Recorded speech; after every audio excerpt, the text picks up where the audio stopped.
Hello दोस्तों, नमस्कार। आज मैं आपको बताऊंगा कि आपको जब आप टायर लेते हैं, आपके पास कोई भी व्हीकल हो, तो अगर आप टायर लेते हैं तो आपको किन किन बातों का ध्यान रखना चाहिए। मैं आपको ज़्यादातर वीडियो एमआरएफ टायर के बारे में ही बताता हूँ। जैसा कि मेरा एमआरएफ का काम है, तो मैं आपको एमआरएफ टायर के बारे में जानकारी दूंगा। कोई भी व्हीकल हो सकता है, आपके पास ट्रक हो, बस हो, कार हो, 4 व्हीलर, 2 व्हीलर, 3 व्हीलर, कोई भी व्हीकल हो। तो हर व्हीकल के अंदर जैसा कि हम मानते हैं कि सबसे मेन पार्ट्स होता है, वो होता है टायर। ये कैसे होता है? लोग बोलेंगे कि मेन पार्ट्स तो इंजन होता है गाड़ी के अंदर। नहीं, इंजन से भी ज़्यादा और ज़रूरी होता है टायर। अगर गाड़ी के अंदर इंजन नहीं होगा ना, तो भी हम उसको टो करके खींच के ले जा सकते हैं, लेकिन टायर नहीं होगा तो वो खींचना भी मुश्किल हो जाएगा। वो खींचने के ऊपर भी नहीं चल पाएगी, हमें उठाकर क्रेन से ले जाना पड़ेगा, किसी गाड़ी के अंदर डालकर ले जाना पड़ेगा। तो टायर एक मेन पार्ट होता है गाड़ी का, और महंगा भी होता है, कॉस्टली भी बहुत ज़्यादा होता है।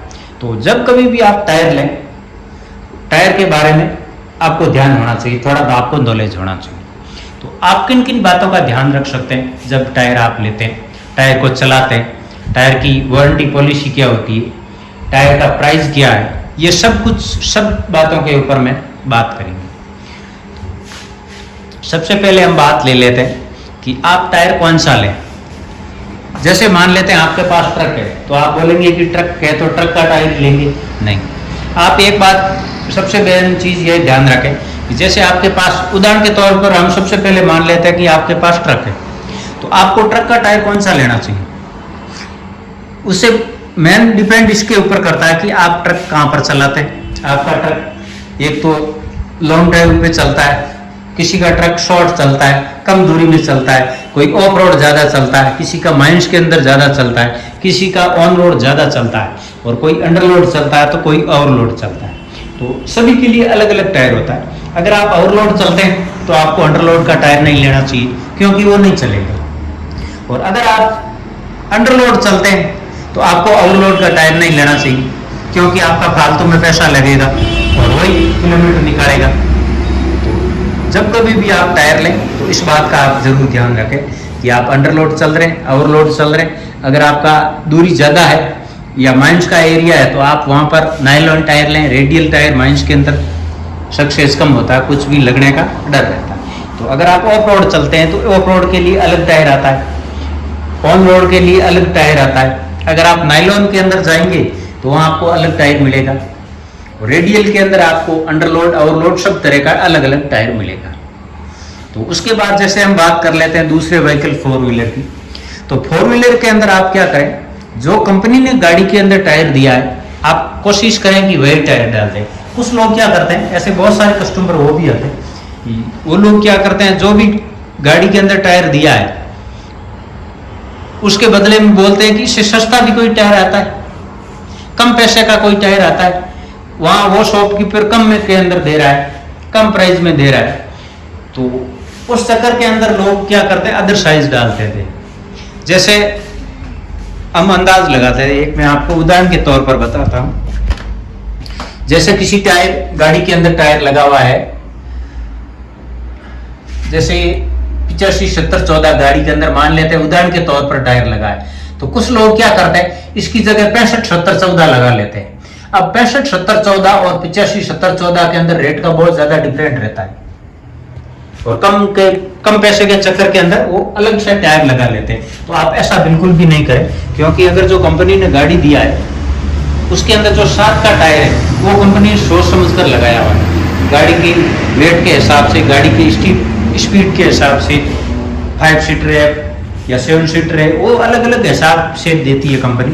तो जो कंपनी हमें टायर देती है, हमें कोशिश यही करना है कि चाहे महंगा हो या सस्ता हो, हमें टायर वही लगाना चाहिए जो कंपनी गाड़ी के अंदर टायर हमें देती है। उसके बाद आप देखें, कोई भी टायर लें आप, तो हर टायर का मैन्युफैक्चर वारंटी होता है, कंपनी हर टायर के अंदर वारंटी पॉलिसी होता है। तो उसका आप जरूर ध्यान रखें। जब कभी भी टायर लें तो आप शॉप के ऊपर से ही उसका बिल लें और उनको पूछें कि भाई क्या वारंटी वगैरह क्या है। तो वारंटी का मेन चीज़ है, वो भी आप जरूर से ध्यान रखें। क्योंकि टायर कॉस्टली होता है। कभी कभी जैसे मान लेते हैं नहीं होता, लेकिन 5 या 10% टायर क्लेम भी आते हैं। तो क्लेम के बारे में आपको पता होगा तो आप क्लेम कर सकते हैं। और ऐसा जरूरी नहीं कि जैसे कि एमआरएफ का आप टायर लिया, जैसे ट्रक टायर को छोड़ दे तो दूसरा कोई भी टायर आप कोई भी शोरूम के अंदर ऑल इंडिया कहीं भी चेंज करवा सकते हैं। अगर टायर के अंदर मैन्युफैक्चर डिफेक्ट आए तो आप ऑल इंडिया कहीं पर भी टायर को चेंज करवा सकते हैं। तो इन बात का आप भी जरूर ध्यान रखें। आपसे एक रिक्वेस्ट है, अगर आपको वीडियो अच्छा लगे तो लाइक करें, चैनल को सब्सक्राइब करके जरूर रखें, जिससे जो भी नया वीडियो आएगा आपके लिए जानकारी का तो आपको जल्दी पहुंचे। उसके लिए अगर आप सब्सक्राइब करके रखेंगे तो आपके लिए अच्छा रहेगा और मेरा भी मोटिवेशन बढ़ेगा। उसके बाद हम बात कर लेते हैं वो आपको टायर बदलना कब चाहिए। मान लेते हैं आपका कितना टायर घसा हुआ है, उस हिसाब से लगभग लोगों को पता होता है, लेकिन उसके उपरांत भी अगर आपको पता नहीं है कब मेरे को टायर निकालना चाहिए, सबसे मेन चीज आप देखें कि टायर के ऊपर एक इंडिकेटर छोड़ती है कंपनी सेफ्टी के लिए। आज वो बिल्कुल टायर के जो ग्रिप बना हुआ होता है उसके लास्ट के अंदर होता है एक छोटा सा इंडिकेटर होता है। एक टायर के अंदर 3-4 जगह पर वो मिलेगा आपको, तो उस इंडिकेटर को आप जरूर ध्यान रखें। उसके बराबर जब टायर आ जाए तो आप टायर को बदल लें, टायर को आप चेंज कर दें। कुछ लोग क्या करते हैं, जैसे किसी का गाड़ी कम चलता है तो एक टायर जैसे 60-70 हज़ार किलोमीटर निकालता है, मान लेते हैं उदाहरण के तौर पर। तो किसी का गाड़ी बहुत कम चलता है या लोग बहुत कम चलाते हैं तो उनके लिए 5-6 साल तक टायर पड़ा रह जाता है। तो ये भी आप ध्यान रखें कि हर किसी टायर की अलग अलग वारंटी होती है, किसी की 3 साल होती है, किसी की 6 साल होती है। तो ऐसा नहीं हो कि वो टायर के ऊपर माल हमें लग रहा है कि अभी जो इंडिकेटर दिया हुआ कंपनी ने उस तक पहुंचा नहीं है, लेकिन टायर आपका ज्यादा पुराना हो गया, मॉडल आपका पुराना हो गया, तो भी आप उसको निकाल दें। ज्यादा पुराना टायर गाड़ी के अंदर बिल्कुल नहीं चलाएं आप। इसके बात का भी आप जरूर ध्यान करें। और जब कभी भी आपका टायर कुछ भी डिफेक्ट आता है तो आप क्लेम करवाएं। हर कंपनी का अलग अलग पॉलिसी होता है, तो पॉलिसी के तहत कंपनी आपको रिप्लेसमेंट करती है। अगर टायर के अंदर मैन्युफैक्चर डिफेक्ट आ जाता है तो कंपनी उसको चेंज कर। उसके बाद कि आप इस टायर को लें, उस टायर का प्राइस क्या है। अब इतने सारे टायर होते हैं, हर टायर का मैं प्राइस बता नहीं सकता हूँ आपको।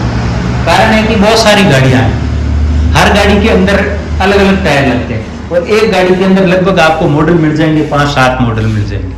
कोई सादा डालता है, कोई रेडियल डालता है, कोई आगे का अलग है, पीछे का अलग है, सबका अलग अलग है। तो अगर आप चाहो तो कमेंट करके पूछ सकते हैं मेरे को, जब कभी भी आपको टायर लेना है। जैसे मान लेते हैं आपको टायर घिस के है, अभी आप सोच रहे हैं कि मुझे टायर नया लेना है, तो आप कमेंट कर सकते हैं। तो मैं आपका कोशिश करूंगा आपके कमेंट का जवाब जरूर दूंगा, तो उसके बाद आप ले सकते हैं। मैं आपको मॉडल भी बता दूंगा। आप बहुत सारे लोगों को ऐसे भी कमेंट आते हैं कि मेरा पीछे वाला टायर का क्या प्राइस है। अब मुझे कैसे पता चलेगा आपके टायर कौन सा लगा हुआ है, आपके पास व्हीकल कौन सा है, आपको सादा चाहिए एक रेडियल चाहिए। तो आप जो कोई भी टायर आप लगाते हैं कंफर्म आप उसका कोशिश करें, या तो नाम, मॉडल, साइज, ये सब चीज आप कमेंट के अंदर जरूर लिखें, तो मेरे को प्राइस बताने के अंदर आपको आसानी होगी। टायर का पहले प्राइस भी नहीं बता सकते, कारण है कि हर किसी टायर का कभी कभी ऊपर या नीचे प्राइस चलता रहता है, कभी कम हो जाती तो कभी ज्यादा हो जाती। तो पहले प्राइस बताया हुआ काम नहीं आएगा। तो आप कमेंट करके जब कभी भी आपको टायर लेना हो तो आप प्राइस पूछ सकते हैं मेरे को, मैं आपके कमेंट का जवाब जरूर दूंगा। अगर आपको वीडियो अच्छा लगा हो तो लाइक करें, चैनल को सब्सक्राइब करके आप जरूर करें। फिर मिलते हैं हम नए वीडियो में नई जानकारी के साथ। तब तक के लिए जय हिंद, जय Bharat. Thank you for watching.